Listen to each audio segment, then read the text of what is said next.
And we're on. Hi, everybody. Welcome to Recovery Connection, episode number 15. I'm so glad you could join us tonight. We're here with Lisa, Fabian, and Hanan from Community Connection episode, which is the Bethel Care Centre, which now I have to say, because we were talking about this, Care Centre Ottawa, right? We'll get the name right. So welcome. Let me do a few pre-show announcements, and then we'll get right into the meat and potatoes. Welcome, everybody. Our mission here on Recovery Connection is to connect and educate organizations, people in recovery, viewers like you, to the vast resources that have gone under the radar in our community. We want to get everyone kind of connected and start taking the silos down and highlight some of the wonderful work and social services that are being done in this city, and start taking a bit of the stigma and foster a sense of belonging for all of us, because we all need that, especially in these times. Join us live on Facebook. So if you're seeing me now, you're live on Facebook and YouTube at 8 p.m. on the second and fourth Thursday of every month, where I, Kevin Williams, will be chatting with friends in recovery and community organizations on topics that are important to us and our local communities. If you're joining us live, which if you're seeing me right now, you are, send in your questions for our live question and answer portion at the end of this conversation. The Recovery Connection will be available on all major streaming platforms such as Spotify, Apple, and Google Podcasts 1 week after this live episode. It gives time for our wonderful producer, John, to edit us out and make us all sound professional. And then you can stay up to date on our Jericho Road website for upcoming conversations, guest news, everything that's going on at Jericho. Just go to our website, www.jerichoroad.ca, find out all the information that you need. That's over with. Now we get to say hello to Lisa and Hanan. Welcome. I'm going to start with you, Lisa. Tell me what you do and why you do it.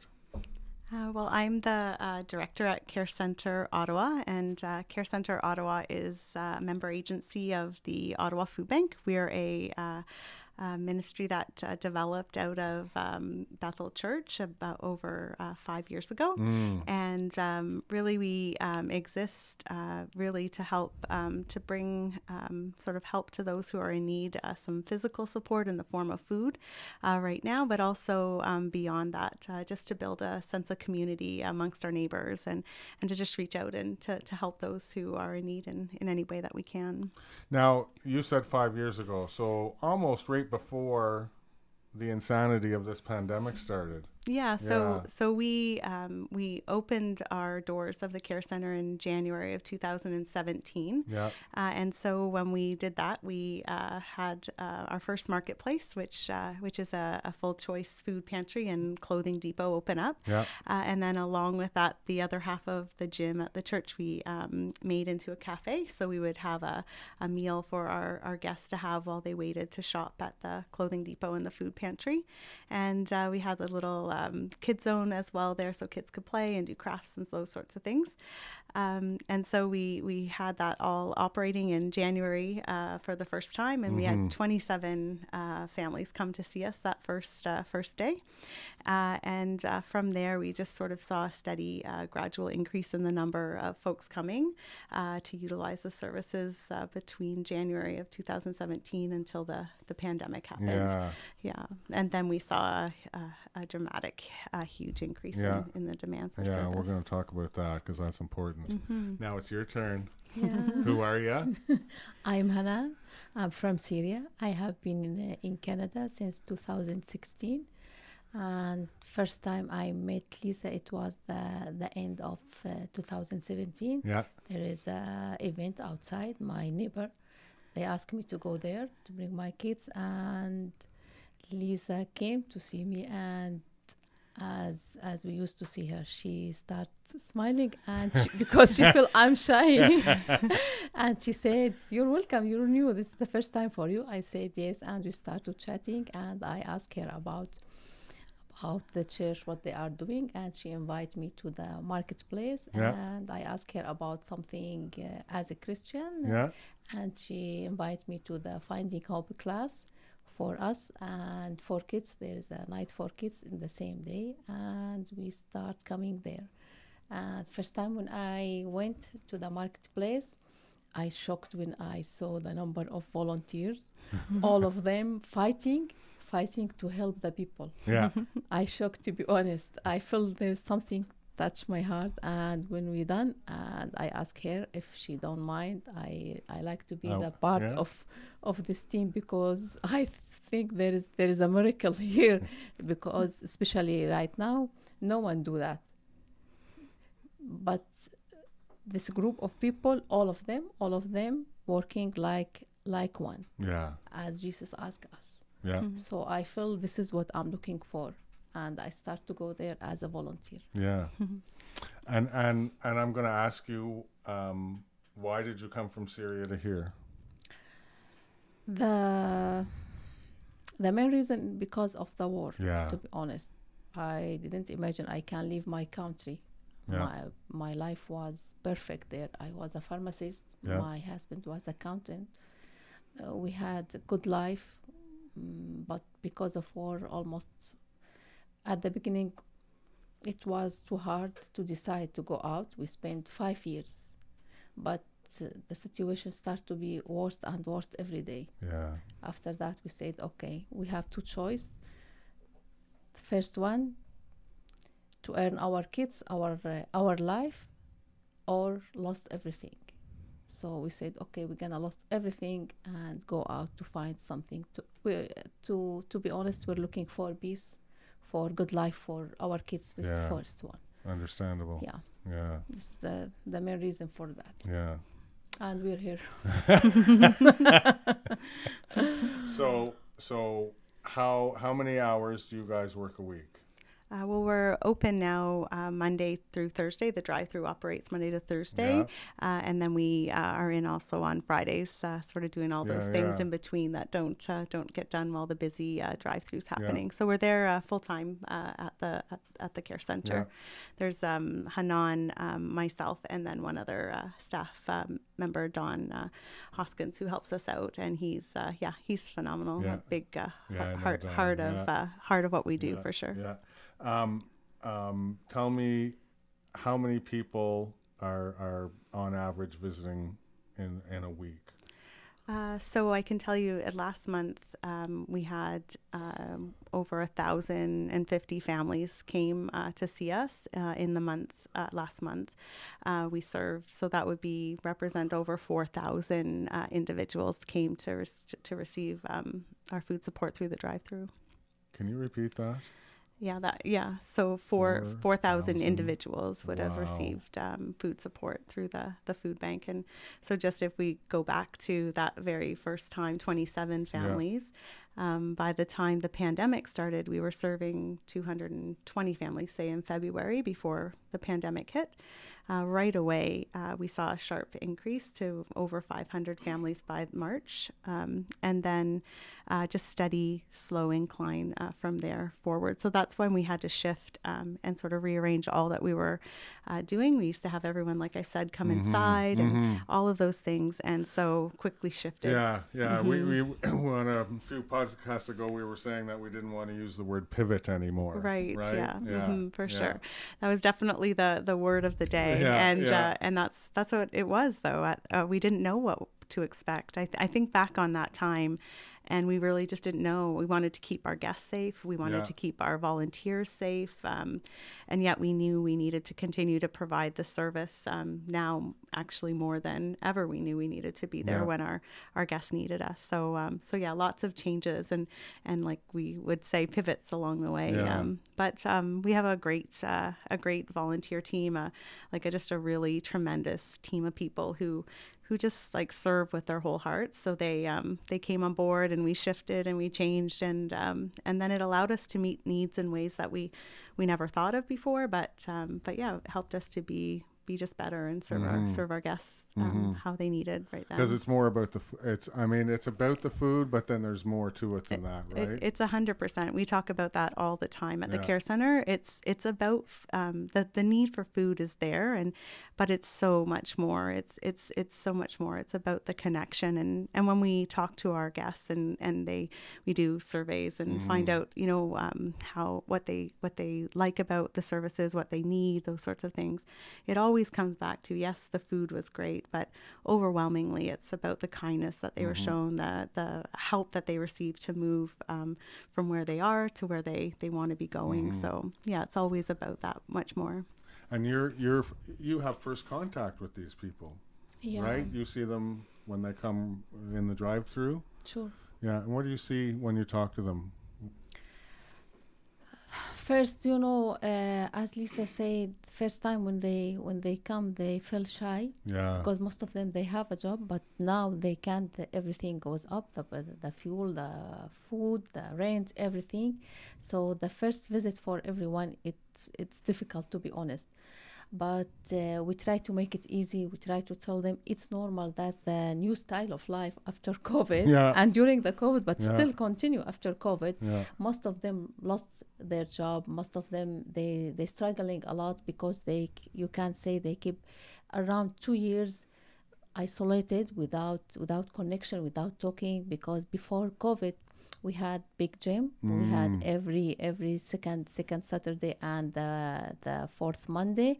We sit down, we talking, we serve the people sometimes lunch, sometimes dinner, cookies, and we chatting a lot. They like to talk, to tell us about their problems, especially the newcomers. My relation big with the newcomers because most of them speak Arabic. Yeah. So I was going to say newcomer, not new to the food bank, but newcomer new to Canada. Yeah, they're looking not just for food first one, but they're looking for communication. They're looking for someone a connection and tell them what happened. If something happened here, what you should do. They miss all of this. It's hard for them, but we try to make it easy for them. Try to show them how much they are welcoming, how much they can talk and trust us. A lot of people ask, especially Lisa, to pray for them, and they're crying. Now, when everything done, all of them every day we have many families. They ask us, please open again. Please, we're missing this moment with you. So it's hard. It is hard, right? And I think that's one thing that COVID has taught us is our reliance on those interactions and connection. That's right. Right? Yeah. And especially like Hanan's mentioned many times, many of those who are new to our country come from cultures that are really, really much more collective, more connected. Yes. And so when they arrive here in Canada, it's can be so isolating. And I mean, Hanan experienced that herself the first several months that she was here, feeling a deep sense of isolation and loneliness. So if we can be, we always talk about trying to help people. We're there in the land in between. So where you were and where you and your family see yourselves going, and how do we just kind of act as a bridge in that point to help point people to services in the community that could be helpful, and how to be that listening ear and just to be a neighbor. That's what we strive to do. And for someone like yourself who came here 5 years ago, 6 years ago, you get that, right? Yeah, sure. So you're able to understand and understand what they are struggling, especially the new families. There's people came before 3 months, 6 months, 1 year, 2 years. Some of them came when the pandemic started. They shocked. There's nothing. So when they talking, I feel same feeling. I told them, this has happened to me exactly. Just be patient. After 1 year, it will be easy. You will use to live here. You will, but they said they need connection. They need relation, because we used to live our life a lot of relationship, visiting. So the pandemic, we can say it mixes up everything. So it's hard for everyone. Of course, yeah. The deliveries, you told me you were doing food. You were delivering food to people. Tell me a bit about that. Yeah, at the very beginning of the pandemic, we did delivery sort of to anyone who was, in a position that they were feeling isolated, couldn't get out of their house, mostly seniors, but we delivered to many people who had various medical conditions, sorts of things. But as the pandemic moved on and the growth in the drive-through happened, we really had to focus our efforts. And so we really focused in on helping seniors in our community, because that's where we saw the greatest need. And so we didn't have a delivery program before the pandemic started, but now we deliver to about 150 or so seniors every month. Wow. And so one of the blessings that's come from the pandemic is really learning to work more collaboratively with others. So we work with Ottawa Community Housing, and then also with an organization called Aging in Place. Yes. And so they have workers on site, and they work to identify the seniors that are most vulnerable, most in need of those deliveries each month.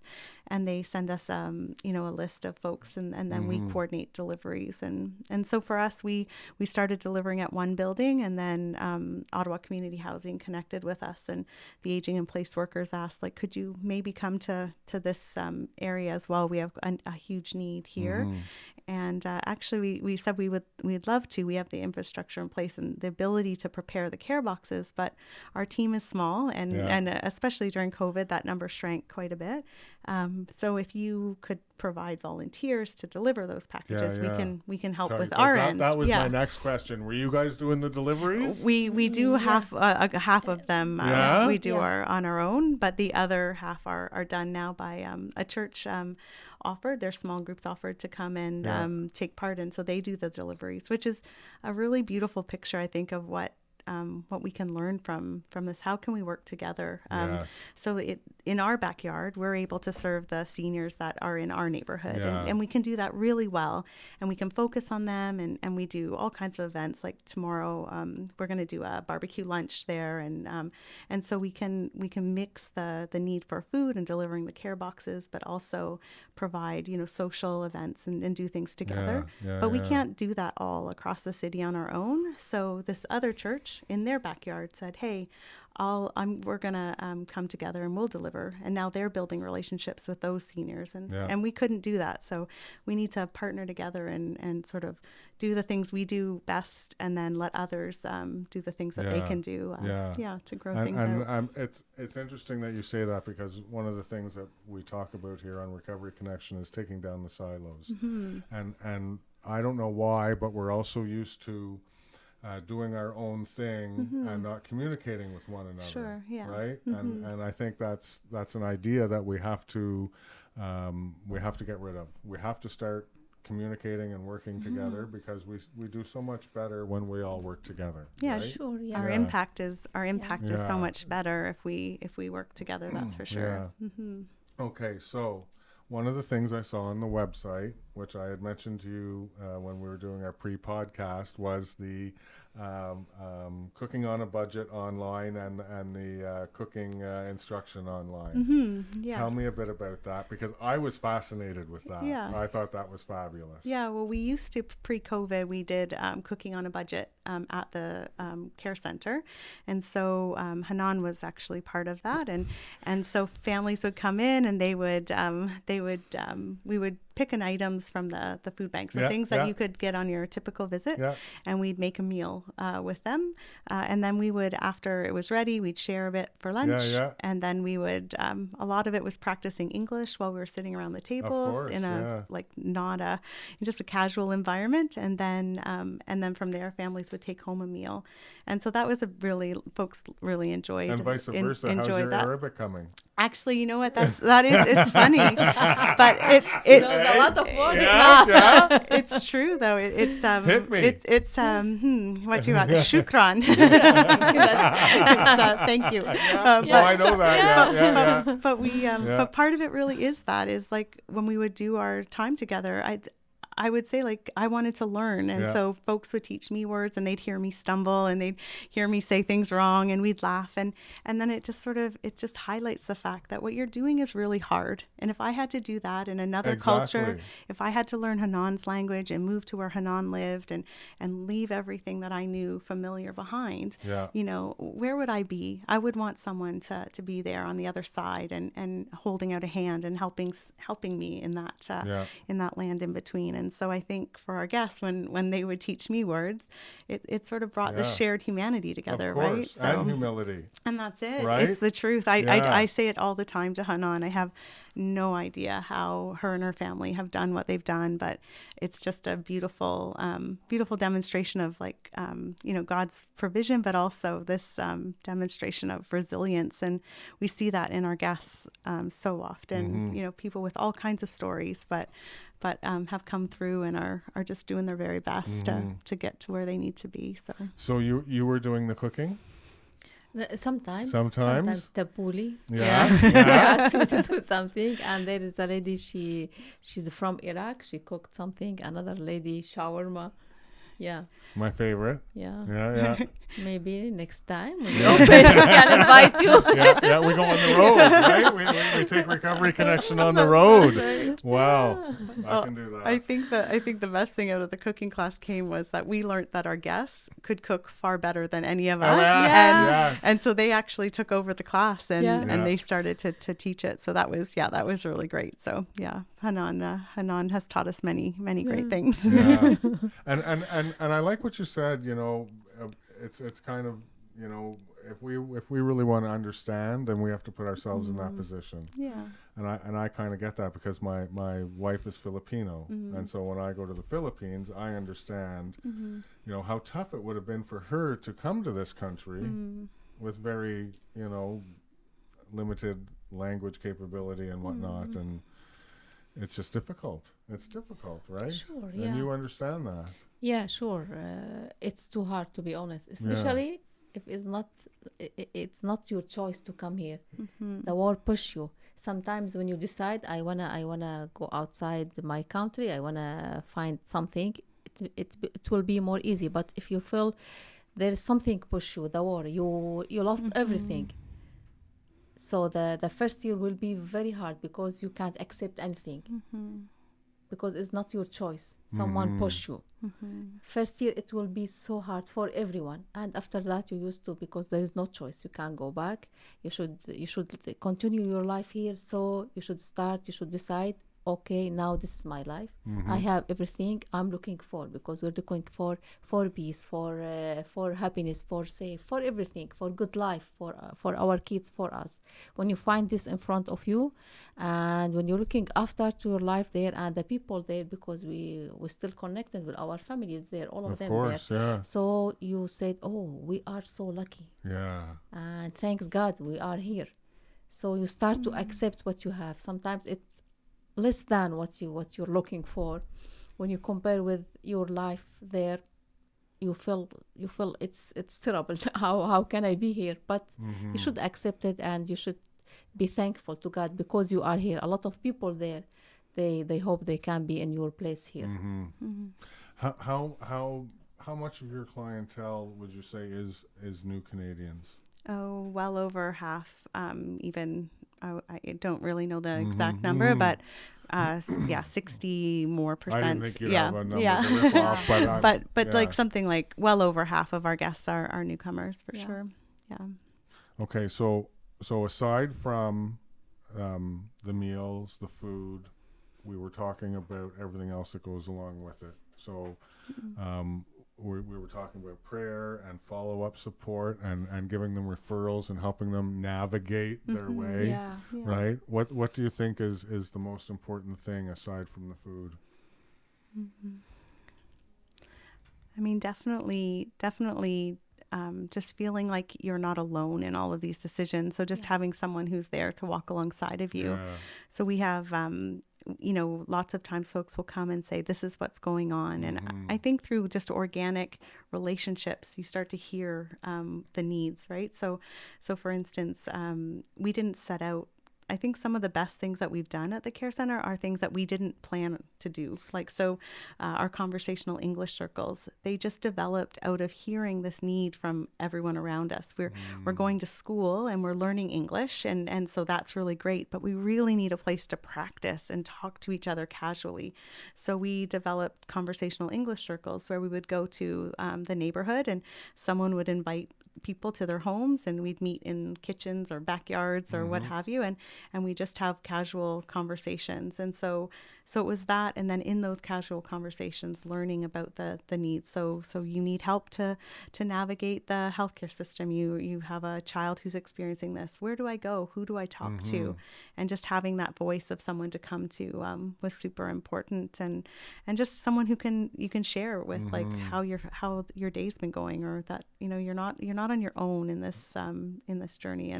And then from there, people would talk about, well, I'm trying to become a citizen, and I'm trying to study for this test. And so then we started to help people to prepare for their citizenship test. And actually just last week, someone came by to tell us, they just passed their citizenship test. They're a new Canadian now. And so, yeah,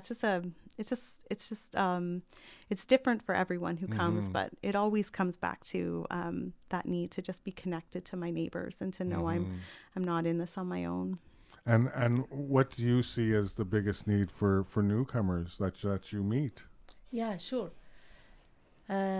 It's normal, to be honest. When you come here, you need food. You need everything, not just food. Because I want to tell you about my experience. When I came here, I shocked about everything. Language, people, weather, everything. I remember one day, we're living in townhouse. We have many houses.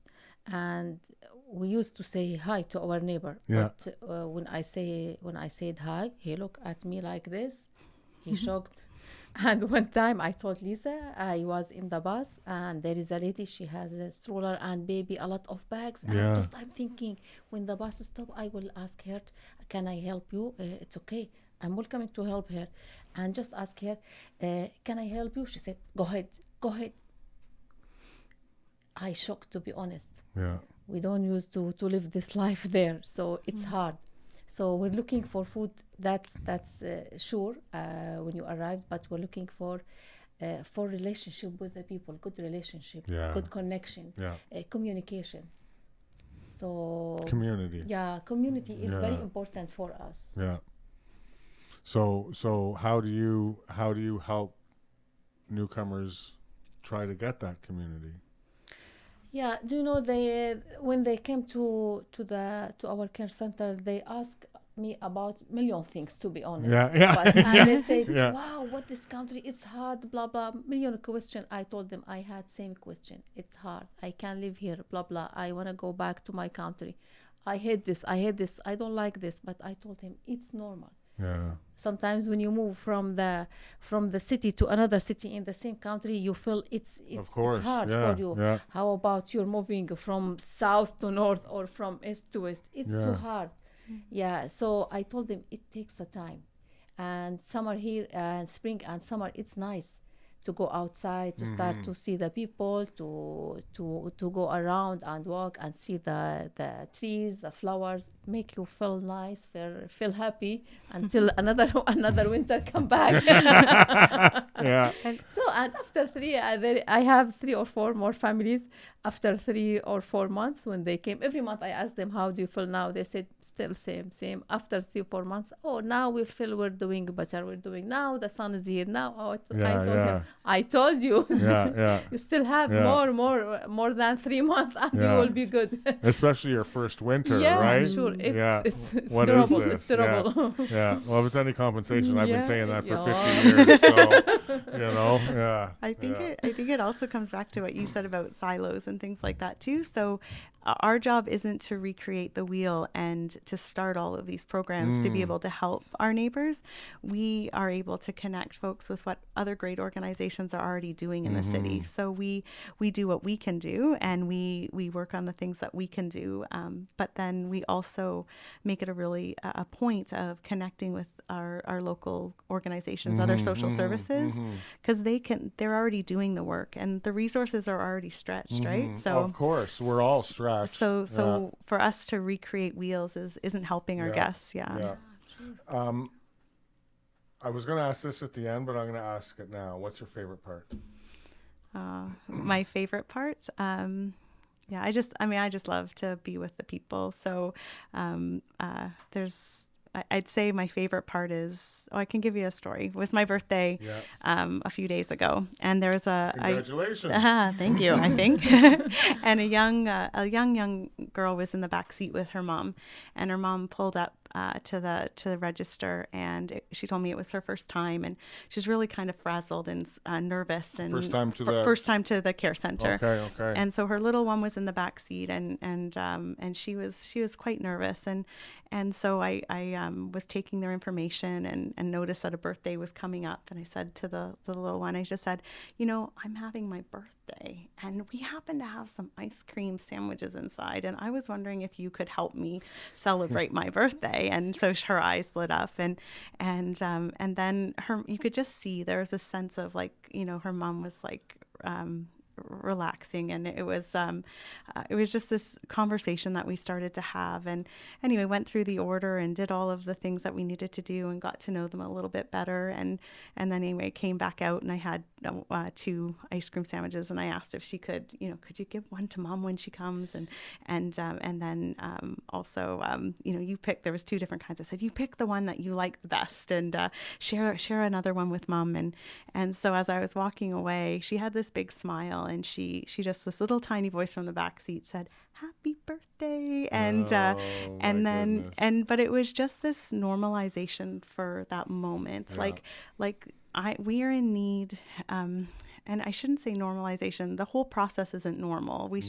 Our guests shouldn't have to visit food banks. That's a whole other topic for us to talk about. I agree. But in that moment, in their need, we're neighbors helping neighbors, and so for me, if I can help someone in that situation, just to get through that in a really dignified way, in a way that kind of alleviates the shame attached to what's happening, the stigma attached, then I call that a really good day. Yeah. Your turn. My turn. What's your favorite? For me, everything is favorite. Oh. Everything is Well, you got to pick one. Yeah, all of them I can pick, because every time everything happened there. Every time I compare what happened here and in Syria. I told Lisa, I hope one day I can do the same, because there is a lot of people need food there. So here, when I see a lot of food, a lot of things, and I hear about the people in my country, they line up sometimes 2 hours, 3 hours for a little bit of bread. And it's not enough. If you have family of 5, I think it's not enough for you. So we are blessed here, and one day I hope there is another miracle in my life, and I can do same thing in my country. Wow, wouldn't that be wild, eh? Yeah. Everything's amazing here. So tell me one of your favorite moments working there. The favorite moment when I go to delivery. Yeah. Because why? Because do you know why? Because I love to work with seniors in my side. I feel they are, everyone needs, especially right now, but they are the most people who are really need now, especially the retirement home where we are going. They are really need. You feel from inside they are lonely, and I say to myself, when I help anyone here, I think the God will send someone to help my families there. So this is the favorite part, and because I'm busy during the week and I don't have a chance to go with Lisa for delivery, I ask her on Friday, because we don't do delivery, I ask her, please try to find somewhere and I can go with you and deliver it to the people. I like to help the people. Do you still have parents in Syria? Yeah, all my family is there. All your family's there. We are here, only my husband and my kids, that's it. It's got to be tough. All of them, right? It's hard. Not just my families. It's my personality. I think about everyone, not just my families. This is my personality. If something happened to anyone here, I just inside, I try to find or to figure something to help him, Sometimes I don't have any relation with him, but this is my personality. I like to help everyone. I hope I can. Yeah. Yeah. Well, that's tough to do, but you're doing a good start. Yeah. Yeah. You had mentioned earlier about the effects of volunteers and COVID, and how's it going? Yeah, so before COVID, we had a big team. We had about 70 plus volunteers. And right at the start of the pandemic, that number shrank quite a bit. And we were operating with a really tiny team, mostly to just reduce any risk of exposure so that we didn't have to close down.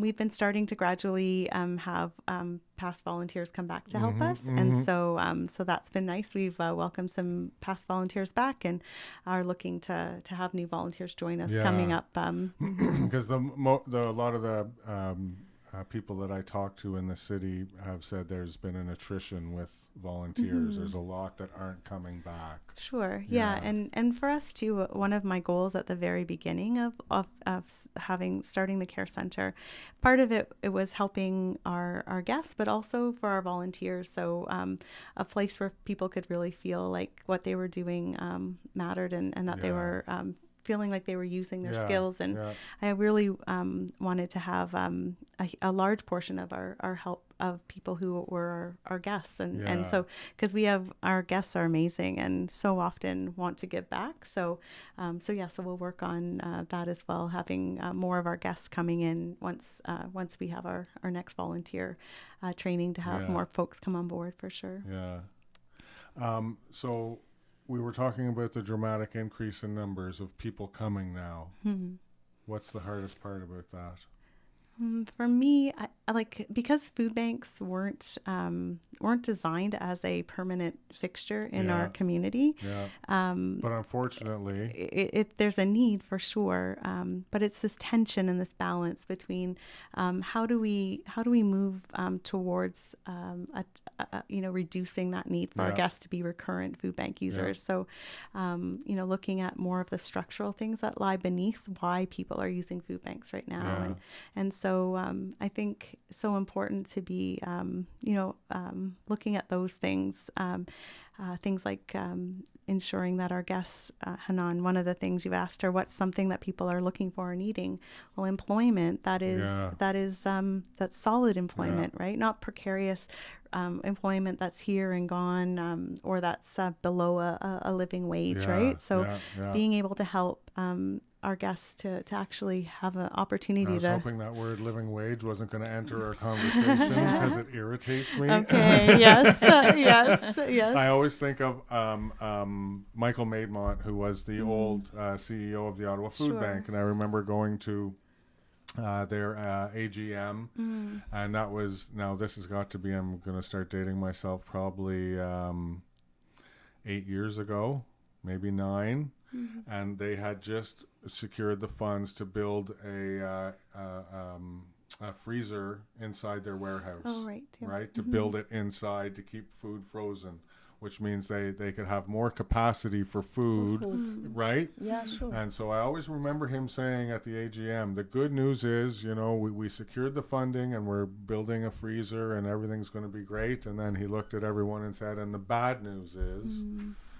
we need to build a freezer because the Ottawa Food Bank, as you said, it wasn't supposed to be a permanent institution. And I think that's the thing for us. Like we don't share the numbers to be like, our goal is not to have big numbers. It's not a brag. It's not to say that. It's to say that our guests are struggling, and so they're feeling it. We hear them say, we're feeling it at the pumps, we're feeling it at the grocery store, we're feeling it everywhere.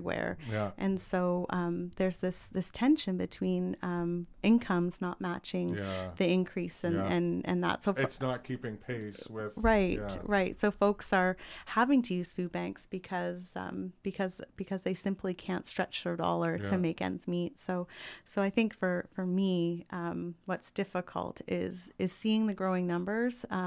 And then recognizing that we have work to do to help our guests, really help our guests affordable housing, like all of those sorts of things, right? Like how our guests are saying that they're paying so much of their income towards their rent and utilities. They have to get their kids places. They need to go to work, so they have to fill up their tanks. And so often the choice of food is often the one that gets left out. So and you see that when you're serving these new Canadians. Sure, yeah. What's the biggest struggle they're having right now? First, now the big struggle for them, especially when they have kids, the food, the first one. Yeah. The second one, the car, because you can't ask them, all of them, to go by bus. Yeah. It's hard, especially in the winter. Yeah. But now the price of cars until second hand, it's expensive. There is a guy, he came today and he said, oh, it's too hot. And when I asked him about ID, he gave me driving license. I told him, do you have a car? He said, no, not yet. But I told him why. He said, because when after I get this, I'm looking for a car, but it's too expensive. Yeah. And he lives around the church. And he said, I came here walking and I forgot to bring my hat. So it's too hot. You feel it's too much. And he said, I think I can buy a car, but how can I do this? I have 6 kids he has. Wow. So it's terrible when you're looking to go somewhere and go by bus, especially in the winter. Yeah. So it's hard, to be honest. Yeah. I couldn't imagine. Yeah. I couldn't imagine. So I was going to do this, and you don't have a choice. So I want you to tell us a little bit about your story from Syria and how you got here. Yeah. Yeah. Okay, go back. Go back. 6 years ago. Yeah.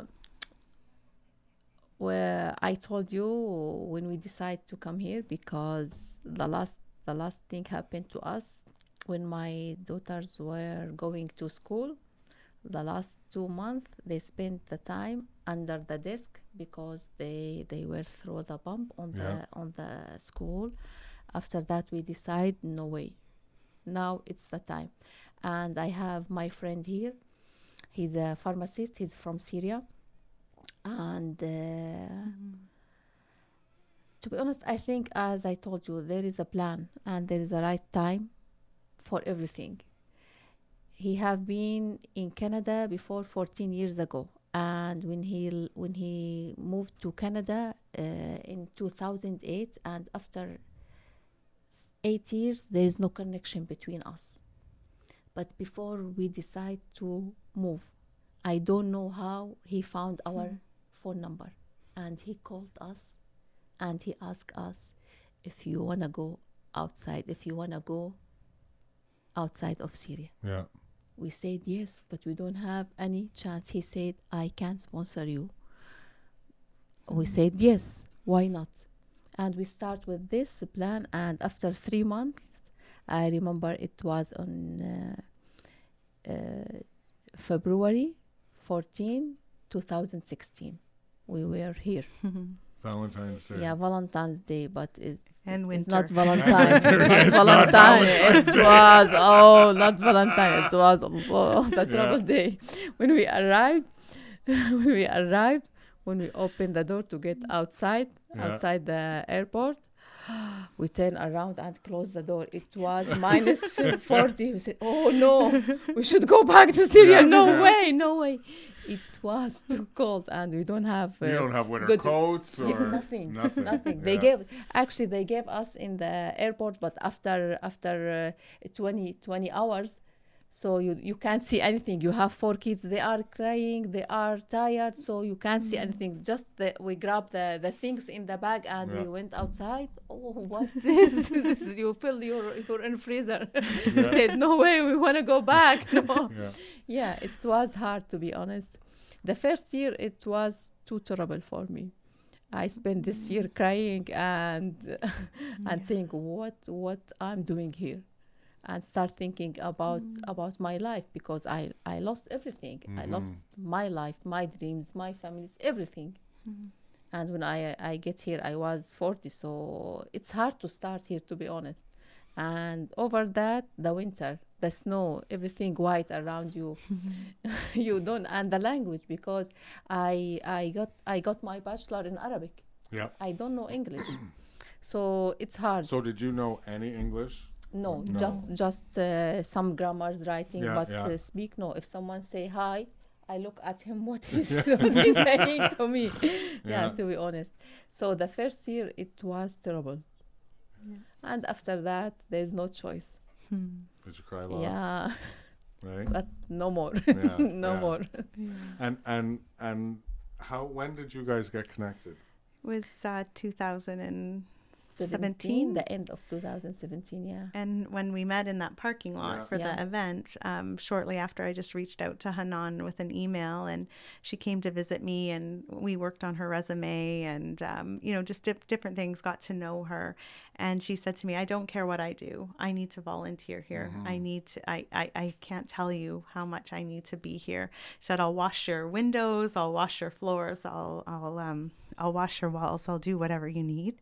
And yeah, so that's that kind of humble kind of heart that she's come with and brought to the care center and just brings to everything that she does. So that's how we got connected. She just said, whatever you need me to do, and so she started to volunteer one time a week, and then the pandemic hit, and she basically was there every day and just kept helping, volunteering. And then eventually I was able to secure some funding to be able to hire Tell him about this. Another miracle here. Another one. After I volunteered 3 months, 4 months, I asked her, because I heard that people said after 3 months maybe you can work, and I asked Lisa, there is any chance to get a job here? She said, you see, we have more than 70 volunteers, so I'm so sorry. I told her, don't worry, I like to help, I like to be in church, I like to help people, don't worry, anytime you need me, just call me. And when the pandemic started, the number of people who's visiting goes up, and the number of volunteers shrink down. Yes. So I feel from inside there's more responsibility. I don't think about COVID. I don't worry. Until now, I don't worry. I said, I have God. He will protect me. I don't worry about anything. So I decided from inside, I want to stay beside Lisa, because Lisa supports me. You can imagine how much. She's if I wish I have a sister, because I don't have sister. Yeah. Lisa's my sister, to be honest. So You're gonna make me cry. no, not now. So, and my husband, because he's working as a barber now, everything locked down, he stay with kids because they start online. Yeah. And I told him I should go every day to help Lisa, because now the number is maybe only 10 volunteers, but we should go every day.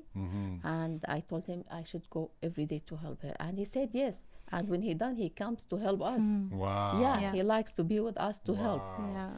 And after 3 months, I heard, and I keep asking God every day. I have chatting with him. I know you're there. I don't know where are you, but you're here, and I know you like me, and you can do anything. Anything, it's impossible for me, but it's possible for you. If you like me more, I imagine, just offer me a job. 2 days, 3 days, it's enough. From 9 to 2, here area around me. I just, okay, just talking. Why not? Yeah.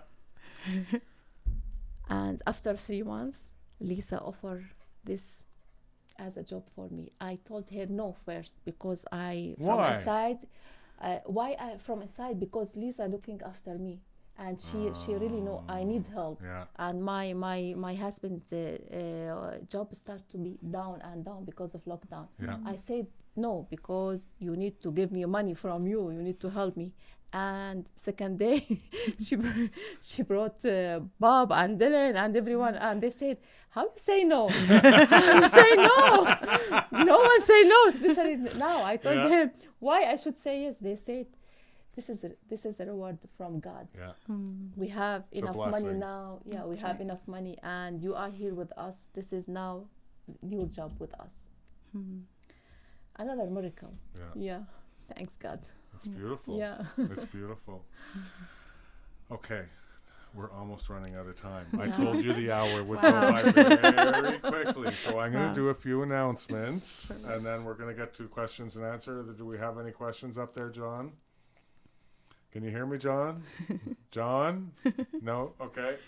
Let me do a few announcements. Our next episode will be June 9th, where we'll be chatting about community and gratitude. And I'm going to plug our celebration supper, Jericho Road's annual celebration supper. It's gratitude in action this year. It's going to be on June 16th at Canterbury Recreation Centre in the big arena. So for more information on that, go to www.jerichoroad.ca and just go to our event page and you can find out more information of that. Free food. Free food, yes, yes. Who doesn't like free food? But more so, it's just so we can extend our hand of gratitude to all those who have supported us throughout the year, who have prayed for us, who have spent their time here. All the many things that people do to keep Jericho Road running. We just want to say thank you. So I hope to see you there. Go to our webpage, go to events, and sign up. The Recovery Connection podcast that you're listening to now will be available on most major streaming platforms beginning next Thursday after John makes us all sound very pretty, right? And there's one last question I want to ask you guys before we go. You ready? What keeps you going? For me, I'd say we just feel called to do this work. So it's a blessing to walk in the land in between with the guests that we get to serve, and so what keeps us going for me, I'd say just the guests that we are blessed to get to know and to be a part of their journey for sure. What keeps you going? I trust God. I know He has a plan for me. I'm not here for nothing. I'm not with Lisa for nothing. There is a plan. Everything happened because God bring me from Syria to here, to be here, to do something, because He knows me more than me. He knows what I'm looking for. I'm looking to be a part of my community, a part of my church. I like to follow Jesus, to follow His word. I like to help people. And every day I ask God, I go back to home very tired. Honest, Lisa, this is my chance to tell you. Yes. But yes. the end of the day, my husband yesterday, he told me, Yeah. when I look at you, the end of the day, I like you are so happy, Yeah. and you going to your work like I'm looking for something new to do it. Yeah. This is what I'm looking for. I'm so happy to do that, and I ask God, please use me in your way. Let me show the people how much you are help, how much you are kind, how much is your mercy. You are here just Amen. as He said, I'm here behind the door. I'm waiting for you. I'm knocking on the door. I'm waiting for you to open the door for me. Now, a lot of people, they are struggling a lot. And I ask Him, my God, my Lord, just send me to these people just to tell them Jesus behind the door. He's knocking on the door. Matthew just 7:7. open. Yeah, right? just Yeah. open, and Yeah. He will come and stay with you. And thank you, Lisa. I want to say thank you, Lisa. Thank you for everything. It's beautiful. It's beautiful. Last but not least, do you foresee a day when we're back to doing things the way that we were doing them at the Care Centre Ottawa? Yeah, I mean, I think it will, I don't know that it will ever see a day that we saw before, Yeah. but a hybrid The new version, normal. a hybrid version of Yeah, that. yeah. Yeah. And so our drive-through will likely keep operating just to keep up help us keep up with the numbers, but definitely looking forward to having the doors open back up and being back in the building and being able to share more with our guests face to face and just together for sure. I truly believe that we are meant to live in community. Agreed. And I believe that we were designed that way. Agreed. Yeah. So from the bottom of my heart, I just want to say thank you to you two for being part of community. Thank you so much. Because what you're doing is not only a valuable service, but it's a necessary service. Yeah. And a lot of people are better off because you're doing what you're doing. Thank you. It's a blessing to us. For having So us. thank you for being here. Love Thank you you so both. much. Thank you. And thank you all for being here with us. Remember that you can get us on Spotify and all the other podcast streaming connections in about a week's time. And please visit the Care Ottawa website. There, all the information is there. It's www.carecenterottawa.ca. Perfect. And we just thank you all for joining us, and thank you to the two of you once again. Thank you Thank so you much so for much. having Say us. goodbye. You Thank can wave you. your hand. Bye-bye. Bye, everyone. God Bye, bless. everyone. We'll see you Bye. soon.